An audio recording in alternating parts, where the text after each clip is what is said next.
You have a lot more control than you think you do.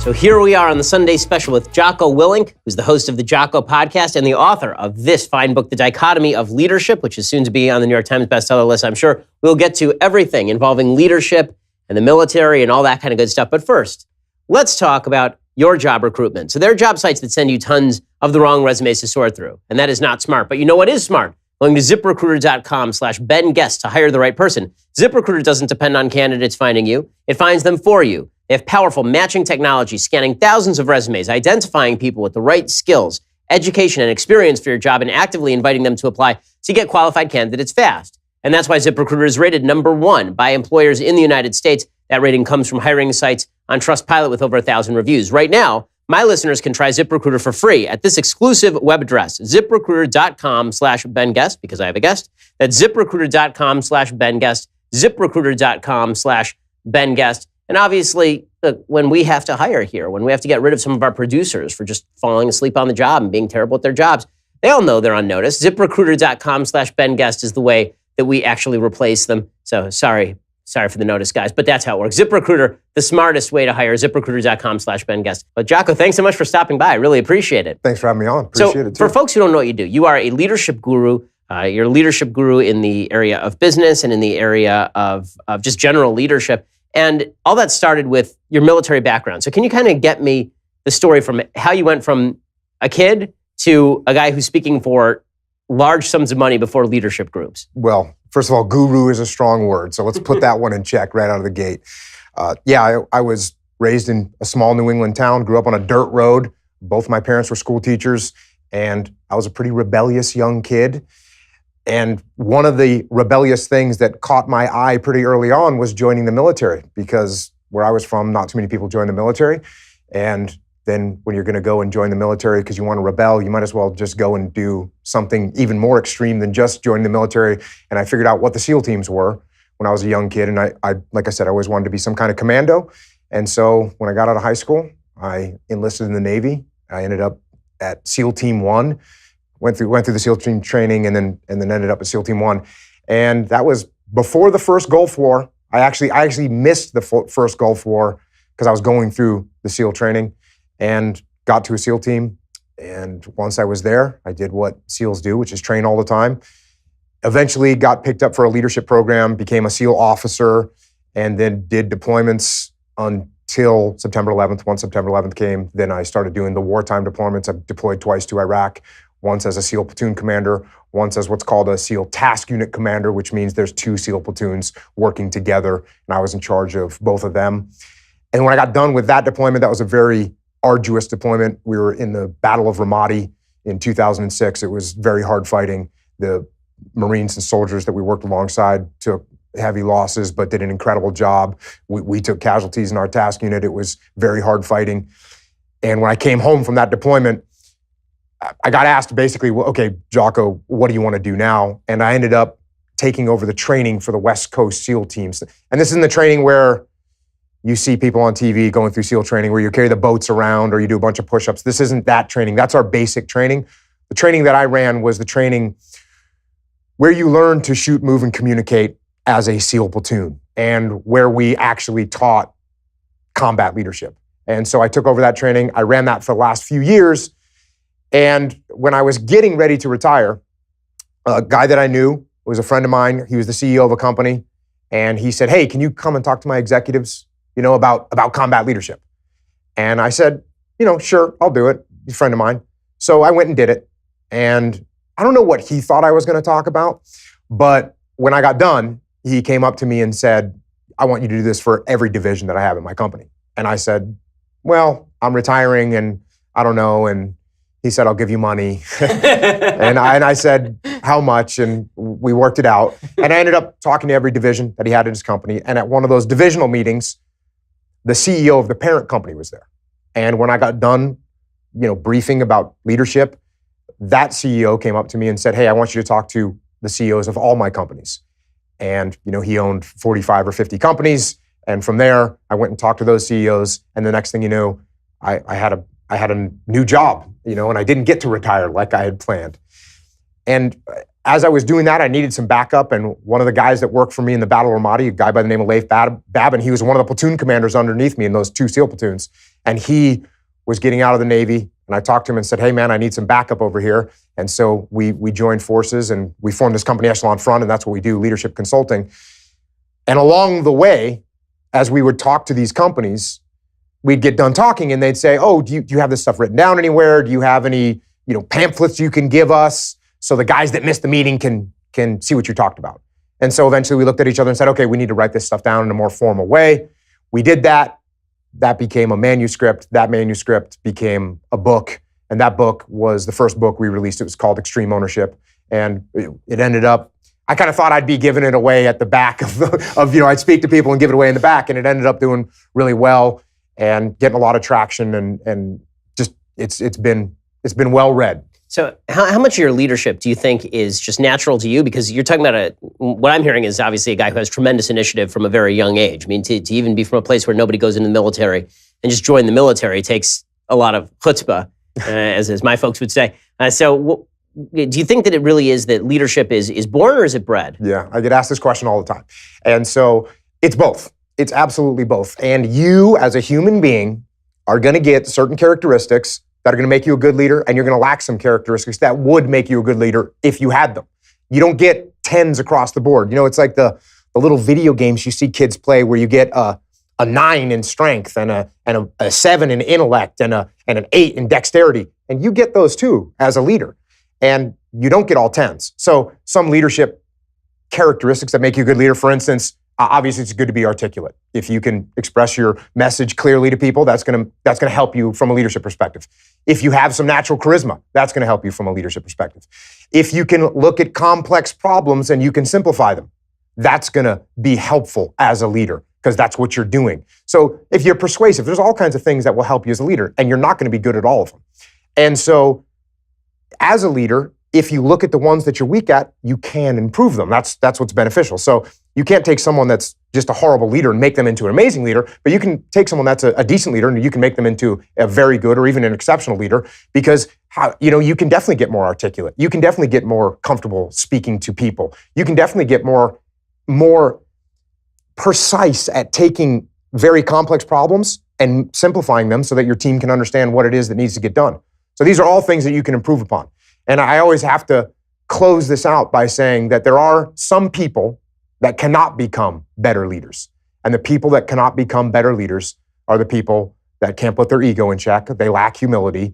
And those people, they think they're doing everything great. So they're not going to improve as leaders. You can't coach them. You can't convince them. They think they're perfect. And they're going to stay where they are from a leadership perspective. So what did you actually learn from the first time you went through SEAL training? Because you joined the military and you decided to go to the hardest, what everybody widely across America knows is the hardest training program in America. What is that like? The myth about SEAL training, that part of SEAL training, is that you learn anything at all, because you actually don't. You learn some things, but it's a screening process. What they're trying to do is get rid of people that don't want to really, really, really do that job. So it's suffering. You're going to be wet, you're going to be cold, you're going to be tired, and you're going to be that for extended periods of time. And there's an 80% attrition rate. But when you make it through, you get to a SEAL team, and when you get to a SEAL team, that's when you start to actually learn about being a SEAL. That's when you learn the tactics and the leadership perspective. That's when you start to become an actual SEAL. Getting through the basic SEAL training, when you show up at a SEAL team, everyone looks at you. You come out of there thinking like you just said, oh, I just went through the toughest training in the world. You get to a SEAL team, I literally checked in with the Master Chief, and he said, everyone here has been through that training. No one cares. So it's very humbling when you show up. And that's when you start to learn. You start to learn when you get in a SEAL platoon. And when it comes to getting into the SEAL platoon, how do you determine leadership positions even among people who you're initially equals with? Do you think that sort of naturally falls out, or? There's a rank structure inside the military. There's a rank structure inside the SEAL teams, and you're going to be where you. When you're a new guy, you're going to be the junior guy. And then the next platoon, you're going to be a little bit more senior. You'll have a couple guys working for you. The platoon chief is going to be, the senior guy, enlisted guy inside of a SEAL platoon. And then you'll have an officer in charge of the whole thing. And those are pre-designated. Which was very counter to my initial thought when I joined the Navy. My dad told me I was going to hate it because I said, why do you think I'm going to hate it? He goes, because you don't like to listen to anybody and you don't like authority. And of course I told him, no, Dad, it's a team. We don't have to listen to anybody. It's a team. And I was completely wrong because there is a rank structure and you absolutely, it's the military. Even though it's a team and you definitely you build relationships throughout that chain of command, and that is more prominent than in some other groups, but there's a chain of command and you're going to follow that chain of command. And there's been a lot of talk about the possibility of mandatory national service. As somebody who's gone through this program, and I've seen so many guys who are military, some of whom I knew, back when they were in high school and were kind of, I can't say the words on air, but they were kind of F-ups. And then they come out the other end and they're, solid citizens, not only solid citizens, but really making something of themselves. What do you think of the idea of mandatory national service? I love the idea of it, but at the same time, as an American, I don't like the idea of mandating that people do something that they don't want to do. And I think the volunteer military that we have right now it might be the best in the history of the world. We have a great military. And I think to mandate it, I think is problematic. That being said, every single person that I talk to, especially kids that are the age of 13, 14, 15, if you get the opportunity to join the military, then I would definitely recommend it because, like you said, it teaches you a lot of things. When it comes to the application of leadership principles, how much of what you learned in leadership training at the SEALs was applicable, and how much of it was you're just in a situation and now you got to move, you got to figure something out? How much of it is seat of your pants kind of stuff? Well, when I came in, we really didn't, and this is shocking, we really didn't have a process of leadership training that the leaders went through, and the leaders would learn OJT, on-the-job training. You'd watch the person that was leading you, and then when it was your time to take over, you'd kind of emulate what they were doing. And if you had a great leader, that worked okay.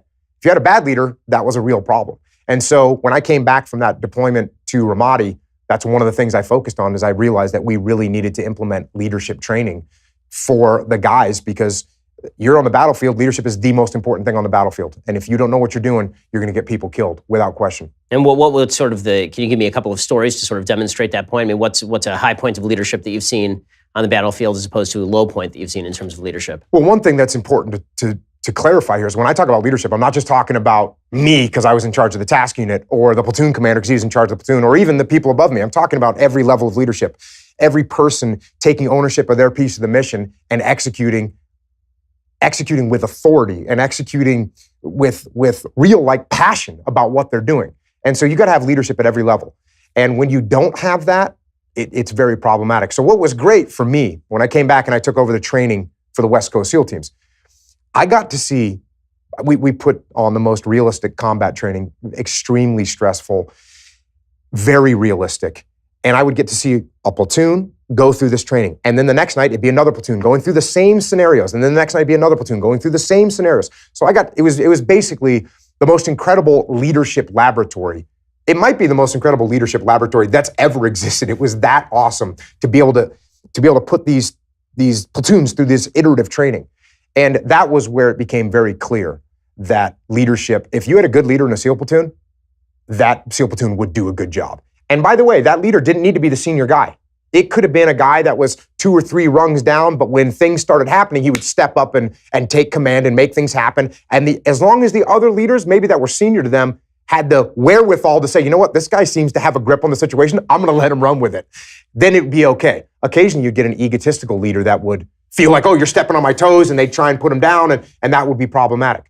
But you'd see a good, solid leader anywhere in that SEAL platoon would make those SEAL platoons perform great. And if you had a bad leader in a SEAL platoon, you'd watch the whole platoon fall apart if no one stepped up and took charge and made things happen. This was very evident, and that's another thing that just solidified the principles that it's the same principles that we teach to businesses are literally the exact same principles that we wrote about in Extreme Ownership, are the same principles that we taught to the young SEAL leaders coming up. Well, I'm going to ask you in a second, what are some of those leadership principles? And we'll actually get into the sort of nitty-gritty from the 30,000-foot level. But first, let's talk about your impending death. So, life insurance, very important, but 1/3 of people don't have it. And that's because it's kind of hard to buy. You have to work out what you need and then do the research to find the best quote. And hopefully you don't get swindled along the way. It's not really a good way to shop for anything. So Policy Genius has made the whole process a lot simpler. Policy Genius compares quotes from the top life insurance companies to find the best policy for you. It takes just 2 minutes to get a quote. And if you don't know the first thing about insurance, they've got all the tools to get you up to speed. Learn the difference between term and whole life insurance, calculate how much coverage you need, and be sure you're making the right decision. In fact, over 4 million people have used Policy Genius to shop for insurance. How prevalent, how good is it? I can tell you, I had a listener who came up to me. He's in the life insurance industry. He said, I want you to stop reading ads for Policy Genius because they're putting us out of business. That's how good they are at this. Policy Genius doesn't just make life insurance easy. They also compare disability insurance, home insurance, auto insurance. If you care about it, they can cover it. So whether you know a lot about life insurance or nothing at all, start your search at policygenius.com because you're going to plot. And when you do, you want to make sure that your family's taken care of. In just 2 minutes, you can compare quotes, make an informed decision for you and your loved ones. Policy Genius is the easy way to compare and buy life insurance. Go check it out right now at policygenius.com. Okay, so now, Jocko, let's get down to some of the main lessons of leadership. So what's the number one thing you look for in a leader? Well, the first book was called Extreme Ownership. And what that means is you're not going to make any excuses. You're not going to blame anyone else. You're going to take ownership of whatever happens. And when something goes wrong, instead of pointing fingers and blaming someone else, you're going to take ownership of that problem. You're going to take ownership of figuring out what the solution to that problem is, and you're going to take ownership of implementing that solution. So that is the number one thing that I'm looking for a leader to do, is to take ownership of the problems. And again, we called that extreme ownership. And it was one of those things that was very easy to see in a SEAL platoon, because when someone doesn't take ownership and starts pointing fingers and blaming, well, like for instance, right now, if I started pointing my finger and blaming you for something, what's your natural reaction going to be? You get defensive, get upset. I mean, it's not my fault this broadcast isn't what I wanted it to be. Exactly. And then what happens is we have a team where I'm pointing the finger at you, you're pointing the finger at someone else, and now we have no one taking ownership of the problems, and therefore the problems never get solved. The opposite of that is when you have a good leader that steps up and says, hey, Ben, you know what? This broadcast didn't go the way I wanted it to. I should have done a better job preparing for your questions. I'm sorry, I apologize. And now instead of you getting defensive, you say, you know what? No, actually, I could have done a better job. And now both of us are taking ownership of the problems and we're going to get them solved. So that's kind of the number one characteristic, is someone that has the humility, because it hurts. It stings. When something goes wrong and you're a leader and you say, oh, you know what? All this was a bad situation. It's my fault. I'll take ownership of it. That hurts. That stings the ego. So you have to be humble in order to do that. How much of leadership it sounds like a lot of it is just being good person interpersonally, because it sounds like you can take that same message and apply it to marriage, where it's not really a question of you leading your spouse, but if you start blaming your spouse, the whole thing falls apart nearly immediately. Whereas if you have no expectations of your spouse and it's just you're going to take responsibility for whatever happens, then your marriage goes a lot better. Yeah, no doubt about it. And we definitely, as soon as the first book came out, we got all kinds of feedback from people in every type of scenario, that when they started taking ownership of their relationship with their wives, with their spouses, it gets better. And obviously, this translates to personal responsibility. Because when you're walking around and you're saying, oh, it's my family and it's the market, or it's the way I was raised, and these are the things that are holding me back, and all you're doing is blaming everyone else, you don't take ownership of those problems, and that's going to be problematic. The best thing to say is, okay, look, whatever happened. I'm going to take control of what I can. I'm going to go forth and conquer. So with regard to the future of the country, I mean, obviously, my mind jumps politically, and I think that we're living in an era where there's a lot of political capital to be gained by politicians particularly in telling people that they are victims and that their first move ought to be to blame the system or blame factors outside their control. It seems like you're arguing exactly the opposite. If you actually want to have a happy life, then maybe you first ought to start taking responsibility for the decisions that are within your purview. If you were speaking to people politically, what would you be telling people along these lines? Yeah, that's 100% right. I mean, if you're blaming everyone else, I can't control you. I can't control these other things outside. I can't control. The only thing I can control is me. So instead of worrying about who else is causing you problems, worry about what you can do to yourself to improve your station. And if you go down that path, you're going to find you have a lot more control than you think you do. So how do you deal with situations in which it really is the person's fault, right? So you're taking responsibility for everything, but at the same time, you just have somebody who's screwed up in a serious way. I just read an editorial or an op-ed in the Wall Street Journal about a guy who was chewed out at one point by Steve Jobs. He's working at Apple, and Steve Jobs approaches him, obviously the quote-unquote ultimate leader in the tech sector, and he just looked at what the guy was doing and he said, this is garbage, and then he just walked away. And the guy said, well, it made me feel bad at the time, but I realized that sometimes it encouraged me to do better. Well, what do you think of that sort of leadership style? Are there times where you just have to choose somebody out, and is that ever useful? There are very few occasions, because I'll tell you, from a leadership perspective, if you're working for me and you screw something up, whose fault is that? I mean, presumably it's your fault for hiring me. Well, number one, why did I hire you if you can't do the job? But even if let's say I did hire you, did I give you the right guidance? Did I give you the right support? Did I actually check back in with you and make sure that you had the resources that you needed to get the thing done? Did I make sure that you were trained properly? I mean, there's all these things that I look back at myself and say, if my subordinates aren't doing what I need them to do, that is my fault. Now, to your question, do you occasionally get someone that is either incapable of doing the job for whatever reason? They don't have the cognitive capacity, or they don't have the physical capacity, or they don't have the right attitude to get a job done. Does that happen sometimes? Yes, it absolutely does. You know, we talked about that in the new book. We had, my task unit is called Task Unit Bruiser. And we had 2 guys inside of Task Unit Bruiser that when we went through our pre-deployment training, they didn't cut it. And, you know, look, we did everything we could to mentor, to train them, to get them up to speed. But ultimately, you get to a point as a leader where you recognize this person is they're just not capable of doing the job. And I'm putting all my resources into this one individual. And I'm now starting to shun the rest of the team because I'm focused on one person. So I'm actually hurting the rest of the team. So even though I have loyalty and I take ownership of the subordinates that are working for me, at some point, my loyalty to the team will trump my loyalty to one individual. And I have to make a hard decision to get rid of that person. It's kind of a bizarre question, but my mind is going toward family situations. What do you do with kids? Like, let's say that you have several kids. I have 4. So you have 4 kids. And let's say that one of them is a slacker, and it's not a situation where you can just sort of cut them and fire them. The kid's stuck with, you got to do what you got to do. How do you determine where to put your resources, given that one kid very often it requires more attention than another kid in this sort of area? The thing with raising kids is, and again, I used to shy away from talking about this because I used to say, you know what, my kids, the results aren't in yet, right? And I don't know where they're going to end up. Yeah. And also, it's like, you know, is your kid successful? Well, what does that actually mean? Because my kid could go and make a ton of money, but have a horrible family life and be miserable, right? And be a jerk, right? Is that success? No. Or they could be very happy but have no money and be living day to day, and so that's not successful either. But my kids are a little bit older now, and I can see this trajectory that they are on, and quite frankly, I'm pretty happy with the way my kids have turned out. It's a hard thing to look at because you can't fully control it. And so, what are you going to do with your kids? You know, I like to. You got to give them guidance, right? But you also have to let them brush up against the guardrails of failure. You know, a simple example that I would say, and I probably have taken some flack for this, is I say, if you're helping your kids, you're hurting your kids. And what I mean by that, something as simple as tying your shoe, right?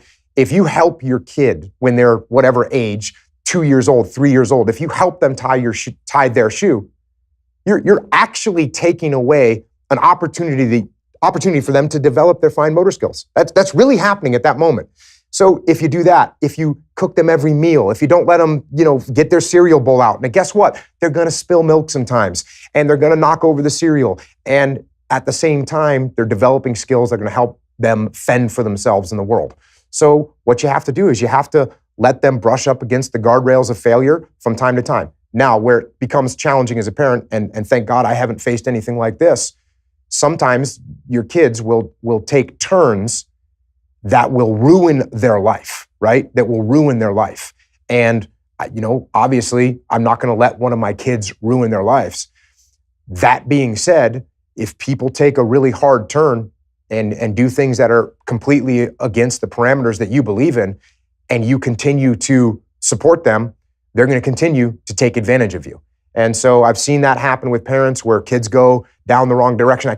Like I said, I can't even imagine the catch-22 that you get in that situation where, if your kid becomes a drug addict and you want nothing more than to help them, but every time you give them the support that you think is going to help them, you're actually just enabling them. And so again, I'm no expert. What I try and do is put a box around the kids, let them develop, let them grow, and put the guardrails out there. Let them know when they disappoint you. But the other part of this is, and this is another hard thing for people to understand, it was definitely hard for me to understand, your kids aren't going to be who you want them to be. They're going to be who they are. And in my opinion, the more you force them to try and be what it is you want them to be, the harder the pushback is going to be, and you can end up with some really horrible situations. Okay, so we talked about taking extreme responsibility. What are some of the other attributes of leaders that you look for? Well, humility is obviously Right. the big one. You got to be humble. If you're not humble, then that's going to be problematic. Now, what's interesting, new book that just came out is Dichotomy of Leadership. And what does that mean?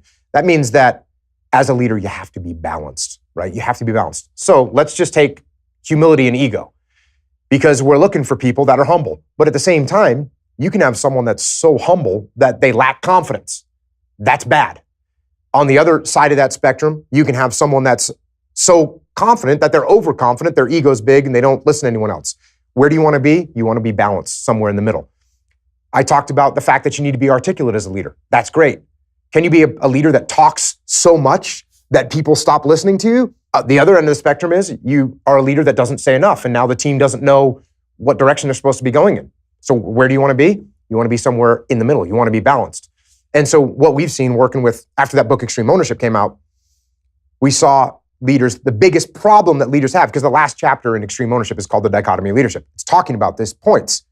But we didn't go deep enough. It was only one chapter. And as we continue to work with leaders, hundreds of leaders, you realize the problem that they suffer the most is they go too far in one direction or the other. So really the best characteristic to have as a leader is to be balanced. There's a certain amount of that authenticity, because how much can you train into being a leader and move yourself out of where you authentically are? So you tend to be a quiet person, and now you're trying to train yourself into being the guy who can give a rah motivational speech on the floor. Are you better off just perfecting the skills that you already have, or are you better off working on the skills that you lack? You know, it's interesting you talk about this, the fact of just being loud, right? You said a quiet person.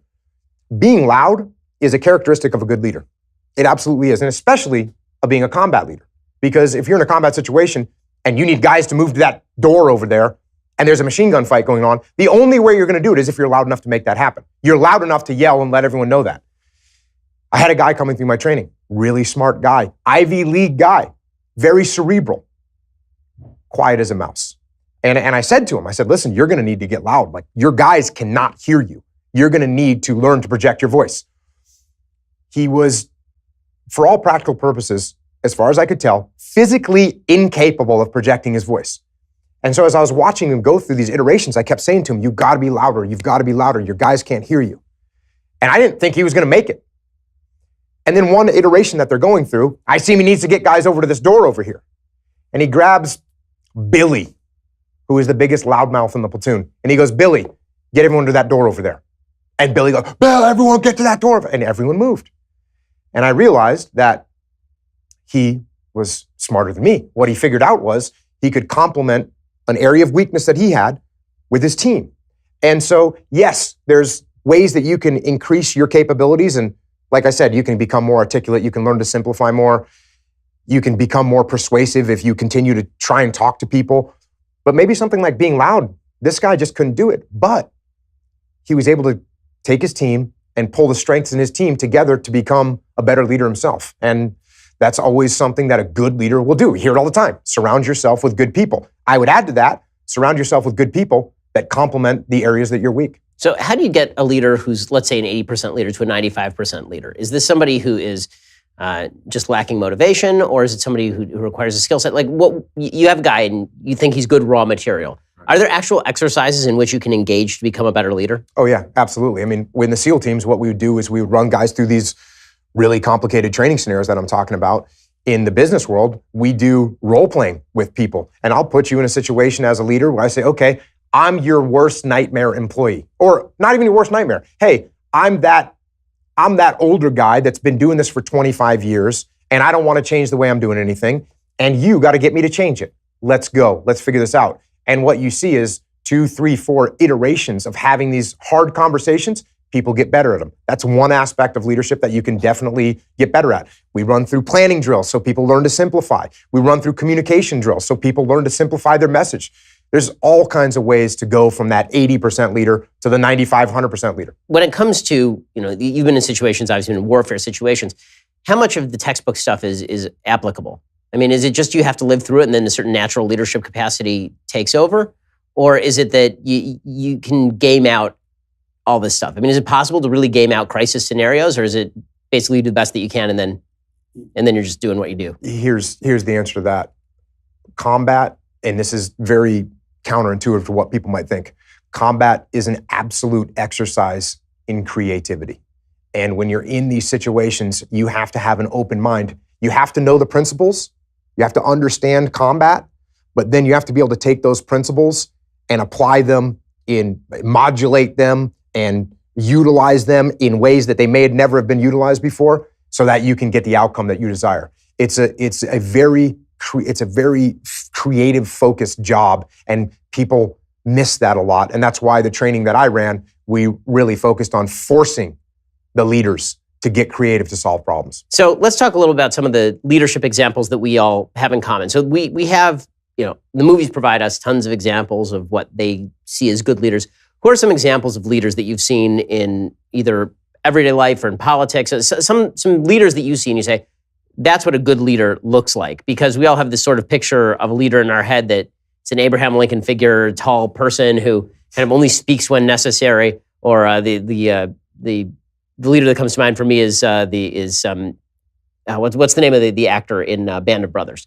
I don't know the actor's name, but I know that he's trying to portray Dick Winters. Dick Winters, exactly.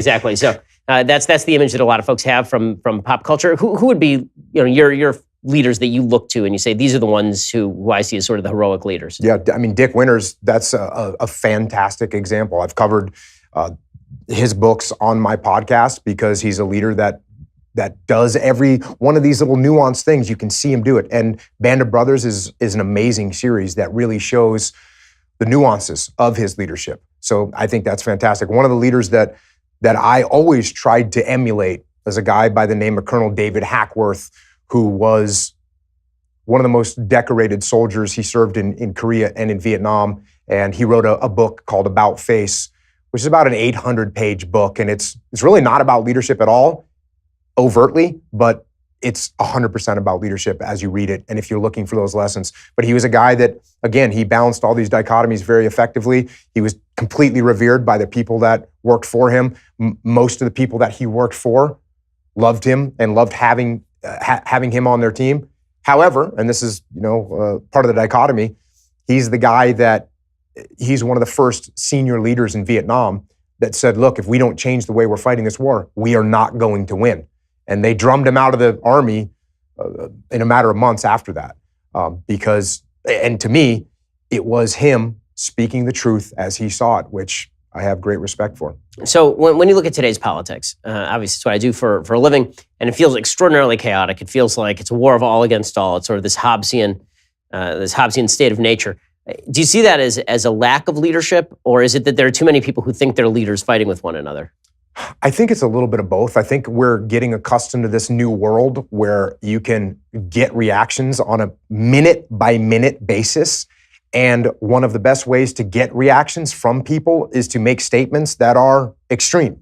And so, again, this new book, Dichotomy Leadership, it's about balance. And right now, I would say in politics, we don't find very much balance. We find people on both sides that are leaning towards the extremes all the time, and then that gets greatly amplified by the media. How much of leadership involves actually having a group of people who have the same common goal? Because one of the big problems that I'm seeing in our politics generally, and I think this is true just in a fragmenting society that focuses very much on the individual. I'm an individualist. I really believe that people should have the right to do essentially what they want so long as they're not harming anyone else. But it seems like the success of a team, whether it's a Navy SEAL team or any other team, relies on having the same common goal. How much of that can be instilled by leadership, and how much of that is just, you joined the team voluntarily, you knew what you were getting into, and can that be restored if there's a lack of goal-orientedness in the society as a whole? You have to have some kind of common goal. You absolutely do. Now, without a common goal, you don't know where you're going. Now, where we run into trouble in a team or in the political environment we're in right now is there's different ways to get to that goal. Right? There's different ways to get to that goal. I mean, I don't think there's anyone, maybe there are, but generally people want good for the world, right? There's no one that's thinking, hey, we want a dictatorship in America. There's no one no normal people are saying that, right? We all have a common goal. We want families to have good lives. We want people to be taken care of. We want you to have opportunity. We want to have a good economy, right? These are all things that are pretty standard. I don't think we're going to get fighting against that. Where we get fighting is how we're going to get there. and disagreements on how we're going to get there. And then what we see is we see people that put a stake in the ground on their idea and don't want to listen to anyone else. And in a team environment, that's problematic. It boils down to ego, right? Hey, I'm not going to listen to your idea. I want to go with my idea. And you know what? There'll be no compromise. There'll be no compromise. We're only going to do it my way. And I would rather not execute the mission, not accomplish the mission, than not do it my way. And so when I see that, that's problematic. How do you solve it? Eventually, if you're going to move forward, you have to solve it. You have to find out what those compromises are going to be. Yeah, and this is where I actually wonder whether that's true. Maybe I have a more pessimistic view of the country than you do actually at this point, because I do wonder whether we agree on the endpoints and we're just disagreeing about the means. I think that a lot of folks, like nobody's going to come out and say, I want a dictatorship. There are a lot of folks who will say, I would like to restrict X right for this group of people because I think that right as exercised is hurting me. No due process rights for particular sets of crime. We need to shut down this particular sort of speech because this sort of speech hurts me. At a certain point, I do wonder whether we lack even the common language of goals in order to arrive at a common destination. Are you pessimistic or optimistic about the future of the country? I'm less pessimistic than you are with that and with those type of examples, because I don't see those as, I see those as fringe. And again, I don't live in the same world as you do. You know, I'm in the worst of the yeah. I do politics all day. It's the you're worst. In a constant firefight with this stuff. In normal American, I work with businesses all over the country. And you know what? I hate to break the news to you. Most people aren't watching news 24 hours a day. Most people aren't listening to those fringe people on either side. Most people are out there working hard, trying to make a living, trying to take care of their family. That's what it's beyond the vast majority. It is the absolute vast majority of the people that I work with every day are people that want to improve their station in life. They want to help their team win. They want to do good work. They got pride in what they're doing. That's what most people, construction, manufacturing, finance. That's what these people are doing. And so the fringe people that are out screaming and yelling, they're loud and the media focuses on them. Why? Well, it's because the media wants to get people to click and hear what that crazy person has to say. Most of America, we don't click on that stuff. We don't. What do you think civilians don't understand about the military that you wish they understood more? Very, very few Americans actually now know somebody who serves in the military or has served in the military. It used to be that a huge percentage of Americans served. Now it's like 2% of Americans serve in the military. What do you think that civilians really ought to know about how the military operates and what the military lifestyle is like? Well, number one, I think the most important thing to understand about people in the military is that they're people. And these are people with husbands and wives. These are people with kids. These are people with goals. And they're people with emotions. And I think sometimes when you see a picture of a soldier, of a sailor, of an airman, of a Marine, you think of them as that thing, as a soldier, as a sailor, as an airman, as a Marine. And we often forget that soldier, sailor, airman, Marine, that service member, they are a person and they have a life. And so I think that's what happens when guys come home and they don't have a new mission to focus on. They get a little bit lost and people don't know how to treat them. So I say it's real simple and straightforward. They're people. Treat them like people and give them the respect that they deserve, absolutely, because the sacrifices that they make they're not sacrifices made by a robot. They're sacrifices made by a person. And like in my case, and the families as well. In my case, when I was on my last deployment to Ramadi, I left my wife at home with 3 young kids. And I knew what I was doing. I knew what my day-to-day circumstances were. My wife didn't know. My wife was at home raising kids. And by the way, going to visit my wounded guys in the hospital, going to my guys' funerals.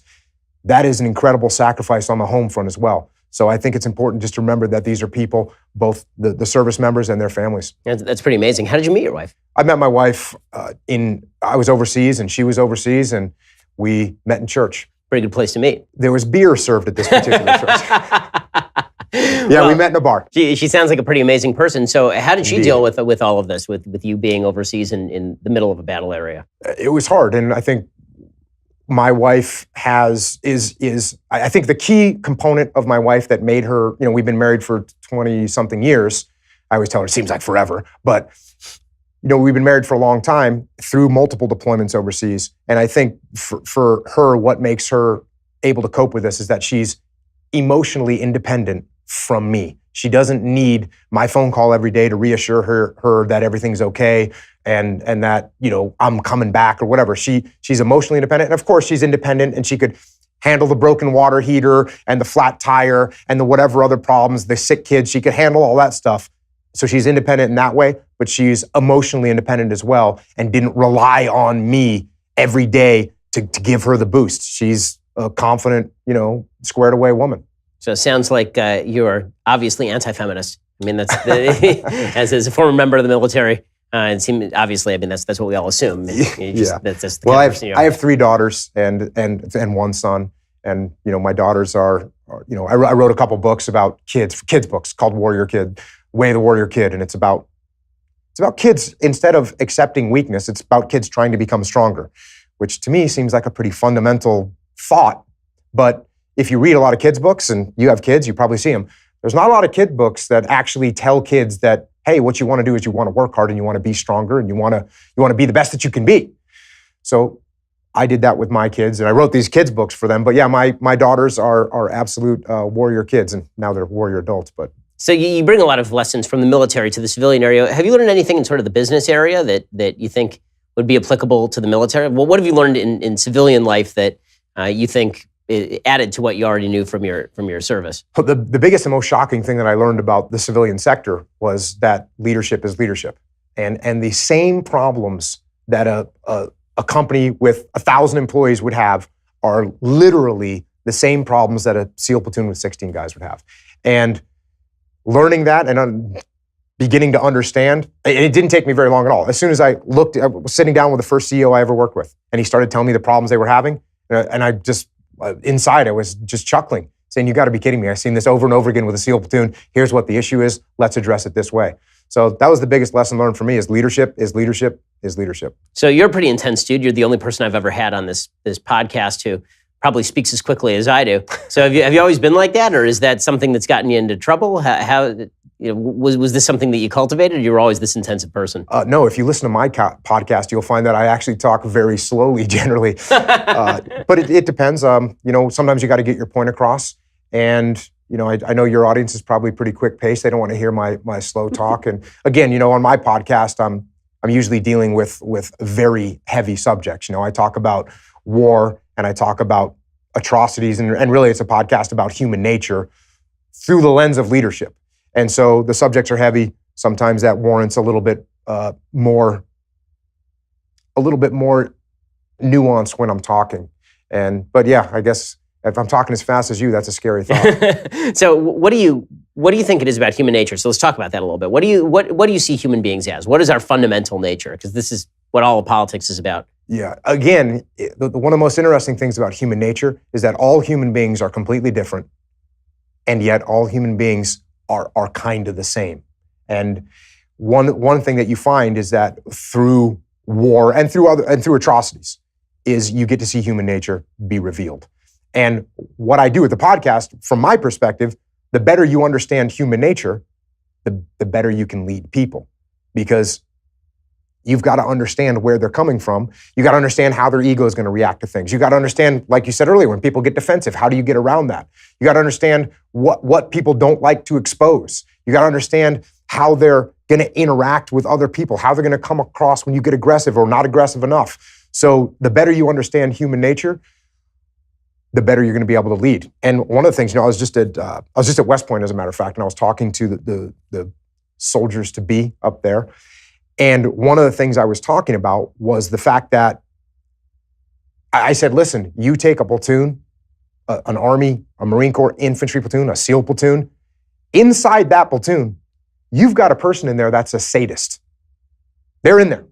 You've got another person that is one of the most wholesome, good people you could ever imagine. You got both of them, and you got every person in between. And if you don't understand that as a leader, if you don't understand what these individuals that work for you are capable of, then that's going to be problematic when you're in a leadership position. So understanding human nature, understanding that there's good and there's evil inside of everyone, and everyone's capable of going in those directions. I covered the My Lai massacre on my podcast, and when I was up at West Point, I was talking and I got looks from the crowd, from some of the actual current leaders from the crowd. Was kind of like, wait, what do you mean? We don't have a sadist. We don't have a murderer in a platoon. And I said, think about the My Lai massacre. The My Lai massacre was a company of normal people. And it's a horrific podcast to listen to, because normal kids from all over America that you wouldn't think in a million years would commit an atrocity. Once they crossed over that line, they were committing horrible rape, mutilation, and murder. And what was really interesting about this, and when I did that podcast and I tried to bring home something good about it, what I brought home and the point that I took away was that what happened on that massacre, these guys were in a complete melee of murder, rape, mutilation. It was awful. And a helicopter pilot came in, saw what was happening, went back to base, and he told the commander, hey, these guys are out there committing an atrocity. That commander got on the radio, said, stop killing people right now. And you know what? They all stopped. They all stopped right there. And that was proof. That to me is proof of the power of leadership, because it was a bad leader that took them in a bad direction, and they went completely off the rails, and a good leader stepped in and was able to straighten them back out. That's the kind of thing that if you don't understand that element of human nature as a leader, especially in chaotic and combat situations, but even in a business, if you don't understand those things, it's going to be problematic for you. Obviously, we've seen this from civilized armies all over the world, situations where things go wrong and suddenly people who are innately civilized, you thought, are suddenly acting uncivilized. As a leader, can you spot that sort of stuff early, or you can only stop it once it's begun? I think the way you stop it early is you have to address it early. You have to explain to everyone. Everyone has to understand where you stand as a leader, where you stand as a leader and where you stand as a nation, right? We can't do this kind of thing. This will hurt our strategic goals. This will impact us in a negative way on this particular battlefield. And most important, I will not let it happen. So again, in the Battle of Ramadi, it was a hard fight. And you can see, I could see, when one of my guys gets killed and his friends have to go on a mission a day later, 2 days later, 3 days later, this is awful. And if you don't understand what can take place, I'm not saying it would take place, but if you don't understand what can take place, then it might. And so you have to be aware of it. And that's why I think awareness and understanding of human nature is what will prevent these things from happening. Because you don't know. You don't know. You know what? Maybe you're a good judge of character. Maybe I'm a good judge of character. Maybe I get 80% right. Maybe I could judge, hey, 80%, hey, this guy looks like he might do something bad, and this guy looks like he'll never would. Maybe I'm 80% right. The other 20% is the one that's going to be a problem. The times that you're wrong, because we don't know. You don't know what happens to people under stress. You don't know what happens when people see their friends get wounded or killed. You were talking early about your imminent death, right? It's like a joke, like, hey, we'll talk about a minute about your imminent death. When you're in combat, all of a sudden that's a real thing. And depending on your mindset, your death can be completely imminent in your mind. And so what does that do to a person's psyche? What does that allow them to do that they may never do in a normal circumstance? As a leader, you got to understand those things. What do you do if you're not a leader? You're just not a natural leader, but you're being led by somebody who you think is just not doing the job? What should you do? There are too many situations in certainly civilian life where your boss is an idiot. What should you do if your boss is an idiot? Yeah, well, first of all, those situations occur in the military all the time as well. The military does not completely weed out every bad leader. No, there's a bell curve in the military, just like any other organization. There's some great guys at the top. There's some okay people in the middle, decent people in the middle, and squared away people in the middle. And there's some real bad leaders at the bottom end, and you don't know who you're going to get. So this is a question I get asked all the time. What do you do when your leader is not good? Well, it's a really easy answer for me. When my leader isn't good, you know what I do? I lead. I'm going to step up and lead. And it depends on the situation. If I have a weak leader, I can literally step up and lead because my leader doesn't want to make a decision. Hey, boss, we're going to do this. Is that okay? I'm not going to step on his toes because we got to be very careful that I'm not stepping on my leader's toes because we might offend their ego and that can be problematic. But I'm going to step up and say, hey, boss, we want to do this. Does this make sense? Yeah, okay, that makes sense. Do it. If I have a weak leader, I'm going to step up and lead. If I have an egomaniacal leader that is a crazy micromanager, what I'm going to do, again, same thing I'm going to do with every leader, I'm going to form a great relationship with them. I'm going to form a great relationship. If you're micromanaging me, I'm going to say, hey, boss, I know you wanted these 12 things reported to you. Well, I didn't think that was good enough. Here's 16 things you wanted in the report. So I want you to really understand and know what's going on, boss. Here you go. I'm going to give you more information than you could ever possibly even hope for. And eventually you're going to say, hey, okay, Jocko, you know what? Just go and do your thing. But I'm going to build a relationship with you. I'm going to build trust with you. Whether, and this is another thing that shocks people. I worked on that bell curve of great leaders and horrible leaders, I worked for all of them. I worked for incredible strategic, tactical masters that were inspiring leaders. And I worked for just egomaniacal, tactically horrible leaders and everyone in between. And my relationship with all those leaders was the same. With all those leaders, I had the same relationship. They trusted me. They gave me what I needed to get the job done, and then they got out of my way and let me do it. How did I go about building those relationships? Well, again, how could you ask me to do something that's dumb, that doesn't make sense? And I know I would never do this, and I think you're a bad leader for making me do it. Guess what I'm going to do? I'm going to do it. If it's something that's not going to put my men in jeopardy or the mission in jeopardy, I'm going to do it. You want me to wear this certain thing a certain way? I'm going to do it. You want me to do the mission a little bit different than the way I would have done it? But that's your guidance. I'm going to do it. I'm going to make you trust me. I'm going to build up trust with you. So eventually, when you tell me to do something that makes no sense whatsoever, that's going to put my men in jeopardy or the mission in jeopardy, I can look at you and say, hey, you know what, Ben? I see what you want to get done. How about we do it this way? I think it's going to make a little bit more sense. It'll keep everyone safer. Since you and I now have a relationship, we trust each other. You trust me. You go, oh, you know what, Jocko? Good call. Go ahead and do it that way. So these situations, what am I going to do? I'm going to build a relationship. Okay, so what do you do as going back to parenting for a second? We're talking about leadership lessons that adults can learn. How do you inculcate leadership in children? Because you see some kids, I see with my own kids. One of them happens to be a real natural leader. People tend to follow her. And the other one he's 2.5, but he's a wild man. How do you inculcate leadership in kids? How do you teach those lessons from the time that they're young? Yeah. And it's the same answer for what you do with your kids. It's the same answer you do with a young SEAL that you want to step up and become a better leader. How do you do it? You put them in charge of things. You put them in charge of things. You let them step up and lead. Whether it's something big, whether it's something small, you start them off small. In a business, you start them off with something that's not going to cost a bunch of money if they mess it up, or something that you can bring back on the rails if they go off the rails a little bit. In combat, you give them a mission that's not that dangerous, or it's a training mission and you let them run it. As a kid, hey, it's something as silly as a lemonade stand, right? That's a real thing. When you're a kid, that's a real thing. When you're a kid, that's Apple, right? That's Google when you're running that lemonade stand. So let them step up, let them take leadership, let them take some hits. Maybe they lose money when you charge them. When you charge them the money that it costs for the lemonade mix, and it costs whatever, $4.99 for the lemonade mix, and you take it from them, and then they don't make that money back on the street, let them learn that lesson. Let them figure out how they're going to make it happen. So again, you put out the guardrails, but most important to try and develop leaders, you put people in leadership positions. You don't let them die. You don't let them fall flat on their face. In a business, you don't let them cost their company a giant amount of money, but you do let them brush up against failure. As a leader, when is it time to cut somebody loose?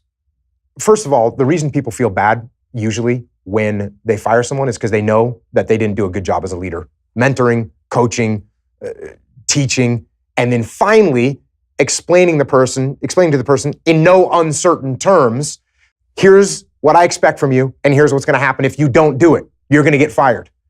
So the way you know is, first of all, you've gone through those steps. And second of all, you realize that they can't meet the expectations. You've given them fair treatment. And now you say, listen, you aren't capable of this job. And right now, it's negatively impacting the whole team. And I want to take care of you, but it's more important that I take care of the whole team. So I'm going to write you a great resume. I'm going to call anyone back that anyone that wants use me as a reference. I'll take care of you. But this job just isn't for you. So I do want to ask you one final question. I want you to evaluate President Trump's leadership. But if you want to hear Jocko Willink's answer, you have to be a Daily Wire subscriber. To subscribe, go to dailywire.com, click subscribe. You can hear the end of our conversation there. Well, Jocko Willink, thanks so much for stopping by. Check out the Jocko podcast and go get his new book, The Dichotomy of Leadership. It's a pleasure to have you here. I really appreciate the time. Thanks for having me on. Appreciate it.